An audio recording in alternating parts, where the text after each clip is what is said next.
Hi guys, welcome today to another episode of Have a Chat with Samantha, and today I want to share a little bit of things in the property market sector and also to go and dive deep down into certain things that we want to look at of it itself. And of course, I think the most interesting topic that we want to talk about will actually be the new launch market of it itself.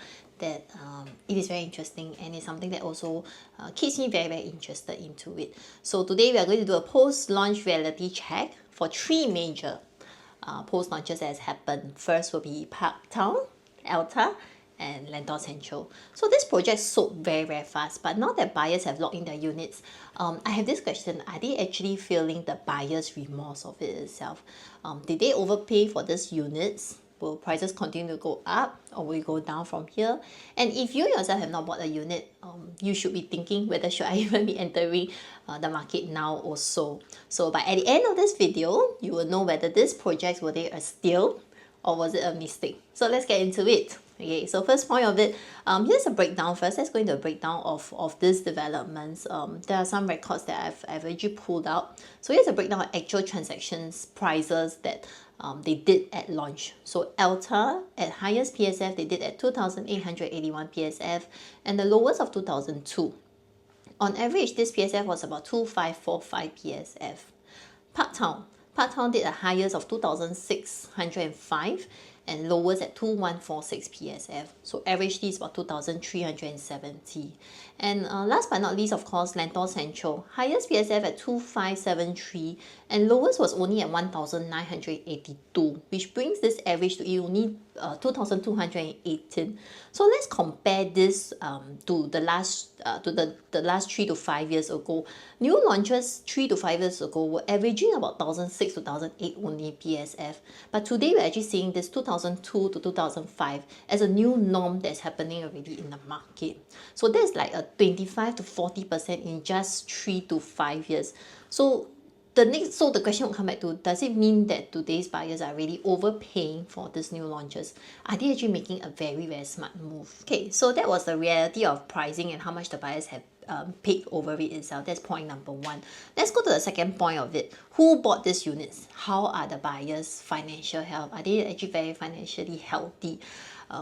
This is a little bit interesting too, because across all these three projects, the most popular units are actually the 2 and 3 bedrooms. So it gave a very clear sign that these buyers are these main buyers. So actually HDB upgraders moving from a private property, first thing. Second thing, they were families who are looking for long-term homes. So it's quite a big difference, because one is going to HDB upgrade, they want to move to a private home. One is actually families who are looking for a long-term home itself. And I also went to dive deep down into what are the buyers' profile. Elta, 92% were Singaporeans. Out of this 92, 36 were HDB upgraders.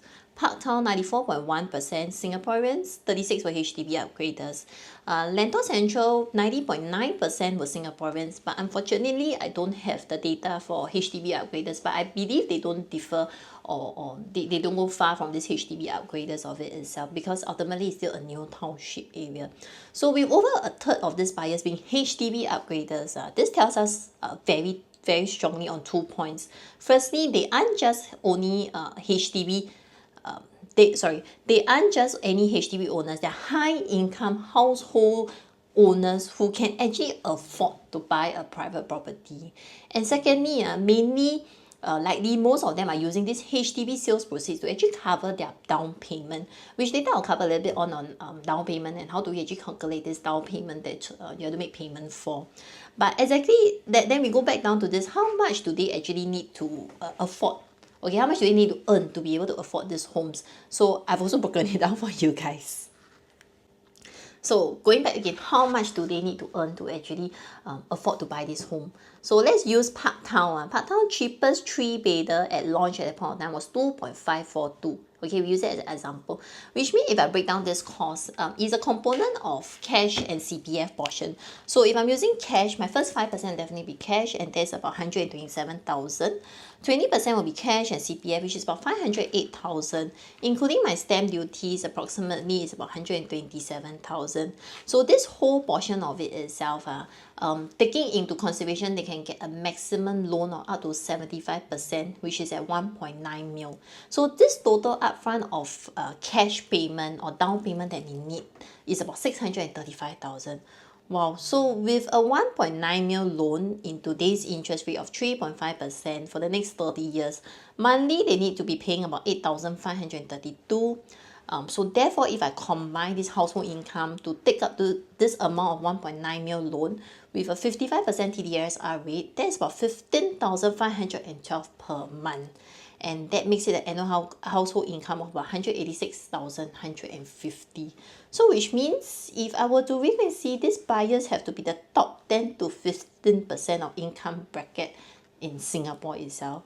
So the real question is, are there enough of this kind of high income buyers to actually sustain such high pricing in Singapore? Okay, so what's left in all these projects today? Since November launches, the balance stock is actually running very, very low. Slight recap for you guys. In November, we had a Royal Rumble whereby there were 6 major launches. 3 were actually in the OCR-RCR region. Beginning of this 2025, we also had quite a few major launches of it itself, which a few of this have been covered over here. So okay, since launches from November and then now, in actual fact, the stock is actually very, very low. Elta, my cheapest 3-bedder itself at 926 square feet is at 2.6 mil. Parktown, my cheapest 3-bedder is at 1066 square feet at 2.542 mil. And Lentor Central, my cheapest 2-bedroom, 786 square feet is at 1.877 mil. So with such low supply in the market, right, prices could actually continue rising. But at the same time, resale buyers may start to look for other alternatives. As we come closer and closer to the end of my video itself, this very important point would then come up. Are these homes overpriced? And should you even buy now? I believe that's a question that all of us are looking in the market itself. So now let's tackle the biggest question. Are these homes being overpriced? Should you still buy now? So scenario 1 of it is how that can happen. Prices will drop, I should wait. So some buyers are actually thinking maybe I should wait for a price correction in the market. But let's look at some facts to really determine whether should you even be waiting for a price correction. Firstly, land prices are still very high. Recent GLS sites are already crossing 1,002 to 1,004 per square foot per plot ratio of it itself. Construction costs remain elevated. That means my raw materials, my labor prices haven't dropped till now, okay? And limited supply of new launches means that the OCR and the RCR launches are selling really, really very quickly.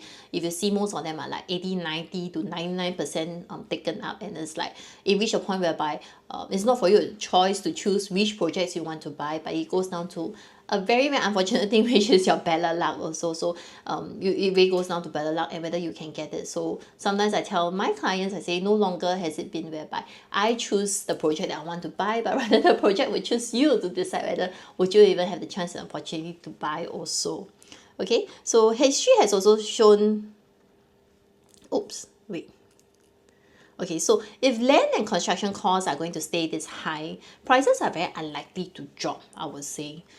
Scenario 2, prices will keep going up. I should buy now. Others are thinking if I wait, I may have to pay even more. So this is the second scenario that people will also consider. So history has also shown that buyers who hesitated when new launches were at 1,008 PSF are now seeing the 2002 to 2005 as the new norm already.